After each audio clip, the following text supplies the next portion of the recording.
Yo, what's up mga guys? Magandang araw po sa bawat isa at legit po. Nakuha ko na po yung panalo ko sa parapol po ni Joners TV.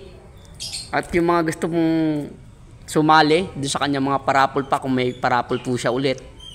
Sali po kayo at bisitahin po natin yung kanya pong YouTube channel. At ganoon din po, yung mga hindi pa po nakasubscribe dito sa ating YouTube channel, subscribe na po kayo mga lods. Para sa ganun, lagi kayo makapanood ng mga panibago ko pang mga i-upload ng mga video, pakipindot na rin po yung notification bell. At pakita ko po sa inyo, pero bago ko po ipakita yung mga napanalo ko, panoodin po muna natin intro. Hey yo, what's up mga guys? Densky Avery. Huwag po natin kalimutan paki-like, comment, share, subscribe at pakipindot na rin po ang notification bell para sa ganun, lagi kang makapanood ng mga panibago ko pang i-upload ng mga video. God bless! Yo, what's up mga kaibon, at nakuha na po natin yung ating pong napanalunan doon po sa parapol po ni Joners TV. At iyan po siya lods, yung mga ibon na ating napanalunan. At nandiyan po si Joners TV. Shoutout sa lods. At bago po tayo pumunta doon sa ating pong sa ating pong topic na mga ibon, gusto ko lang po muna magpasalamat syempre dun sa mga tao na muntika na po kasi akong tumigil sa ating pagbablog at sa ating pag-iibon, pero nandiyan po yung mga tao na yan na mga pilit na sumusuporta at laging nakasuporta sa akin sa aking channel. Salamat po sa inyong lahat mga lods. Kung wala po kayo, wala po yung mga subscriber ko na 600 mahigit na subscriber ko. Tuloy-tuloy lang mga lods at suporta lang kayo. Yan po yung bahay po ni Joners TV at yan po yung kanyang mga ibon na napanalunan po namin sa parapol niya. Dalawa po kasi kami niyan, si Jomari Kadyaw. Habang inaantay po namin si Jomari Kadyaw, nag-usap po muna kami tungkol po sa mga alagang ibon, sa mga alaga namin pareho at mga hilig din namin. Lods, inaanyayahan ko kayo na suportahan nyo rin po yung kanya pong YouTube channel ni Joners TV at subscribe din kayo. Magtanong po kayo kung ano po yung mga katanungan nyo sa akin at sa kay Joners, yung mga ibon na mga ano po sa ibon natin, lalo na po sa mga baguhan, kung ano po yung mga gusto nating tanungin. Pwede rin po tayo magtanong sa kanya at sa akin. Pwede rin po tayo magtanong, yung mga kaya kong sagutin, sasagutin ko po. Hindi po ako batikan na mag-iibon, pero kung ano po yung mga nalalaman ko o nangyayari din sa aking ibunan, yun po yung ibabahagi ko po sa inyo mga lods, mga kaibon. At yan po, konting kulitan. At sa pag-iibon po, mas maganda po sa pag-iibon natin kasi pag nag-alaga ka ng ibon, mas maraming magiging kakilala. Siyempre may mga magtatanong sa'yo, may mga gusto ko ring malaman na pwede ka rin magtanong. Yung hindi lang po dahil nanalo po tayo sa parapol ni Joners TV o sumali tayo sa parapol niya, ganun na lang. Kumbaga sa parang mas magiging dadami yung iyong kakilala, kaibigan. Iiwas ka sa mga, pagka nag-aalaga ka ng ibon, iiwas ka sa mga barka-barkada, ganun. Kumbaga sa parang punta ka na sa bahay lagi at lagi mo nang iniisip yung mga alagang ibon. Ganun po yun mga lods, at mas dadami yung mga kaibigan. Magtatanong kayo kung mayroon kang gustong malaman sa pag-iibon, pwede ka magtanong sa kanya. Pagka mayroon po rin siyang hindi alam, at pwede rin siya magtanong sa iyo. Ganun po mga lods.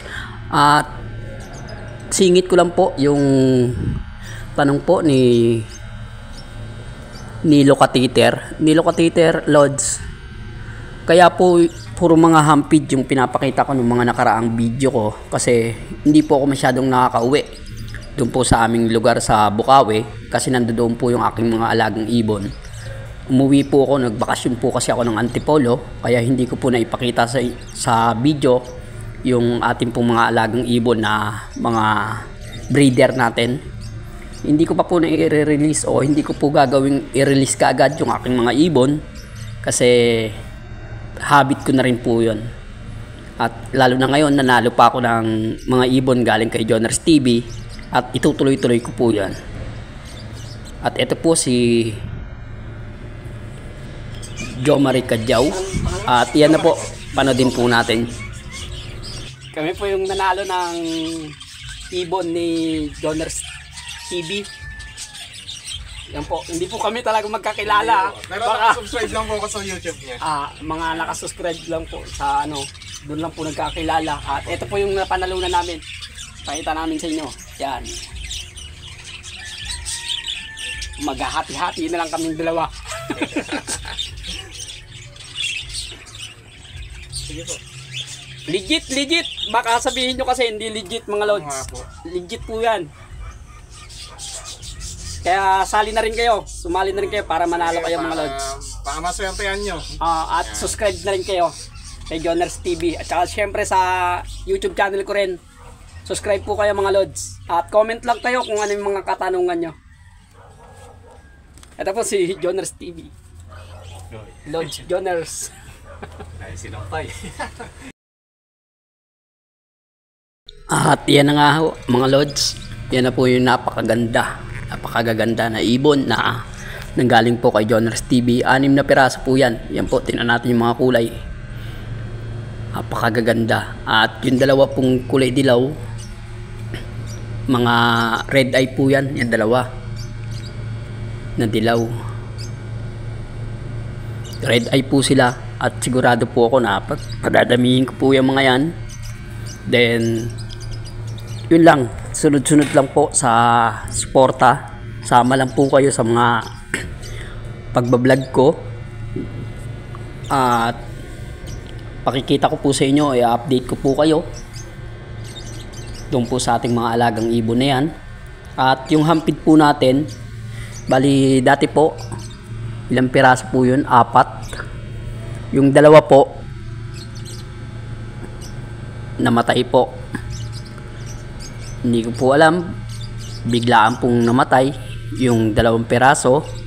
At yung dalawa naman, yung isa po doon, kung kailan malaki na po, nakakalipad na, nakawala naman po doon na po sa aming bahay sa Bukawi. Hindi na po nakabalik kasi bumabagyo po, natangay po siguro ng hangin, hindi na po nakabalik. Yung isang piraso po na yung pangalan si Kulit. At ang naiwan sa akin yung isa na lang po na hampid ko. Pero siguro tigil po muna tayo sa paghahampid sa susunod. Tapusin ko lang tong hampid na to na isa. Tuturuan ko lang kung kayang maturuan ng mga tricks o mga mas mapaamo ko pa. 1 piraso lang siguro. Pero yung mga nagbi-breed ko, magdadagdag pa ako ng mga breeder ko kasi lilipat na po kami sa Antipolo. At pag nasa Antipolo na po kami, doon sa lugar namin sa Antipolo, suporta lang po kayo, tuloy-tuloy lang po kayong sumuporta mga lods. Kasi doon, pagka nakagawa ko ng malaki-laking kulungan doon, malaking cage, at mas magandang i-vlog yun, at mas magandang ipakita ko po sa inyo. Then tanong lang po kayo kung ano po yung mga gusto nyong malaman tungkol po sa ating mga alagang ibon, para sa ganun mas tumagal at mas dumami pa po yung ating mga matututunan para sa tungkol po sa ating mga pag-iibon. At yun lang po mga lods, manood lang po kayo hanggang dulo lagi ng mga binibidyo ko. At doon po sa mga hindi pa po nakasubscribe, subscribe na po kayo. Ulitin ko lang po, subscribe na po kayo. Kasi pag naka 1,000 subscriber po tayo, mamimigay din po ako, kung magpaparapol din po ako ng mga ibon. 1 pares po na parakeet at 1 pares din po na African lovebird. Iyan po, Nilo Catheter, iyan po yung ating mga ibon Pinasok po natin sa loob ng bahay kasi nasa labas po yan nung mga nakaraan. Pinasok po natin sa loob ng bahay kasi malakas po ang hangin at baka bumagyo. Malakas yung bagyo, yung hangin, mahirapan po sila. Kaya yan, ginawa natin, diniskartehan natin at nilagay natin sa loob ng bahay yung ating mga ibon. Yan po yung ating mga ibon. Nilo Kateter, yan po yung kasagutan sa iyong katanungan. Hindi ko po nire-release yung aking mga ibon. At tuloy-tuloy lang, suporta nyo. Maraming salamat. Tanong lang po kayo doon po sa mga bawat mga binibideo ko. At syempre, dako na po tayo sa shoutout. Shoutout po natin yung ating mga kaibon. Tuloy-tuloy lang ang suporta nyo mga lods. Maraming salamat sa bawat isa. At wag po tayong titigil na sumuporta sa aking mga binibideo, sa aking mga vlog. Shoutout po sa inyong lahat. Hanggang sa muli, maraming salamat. God bless.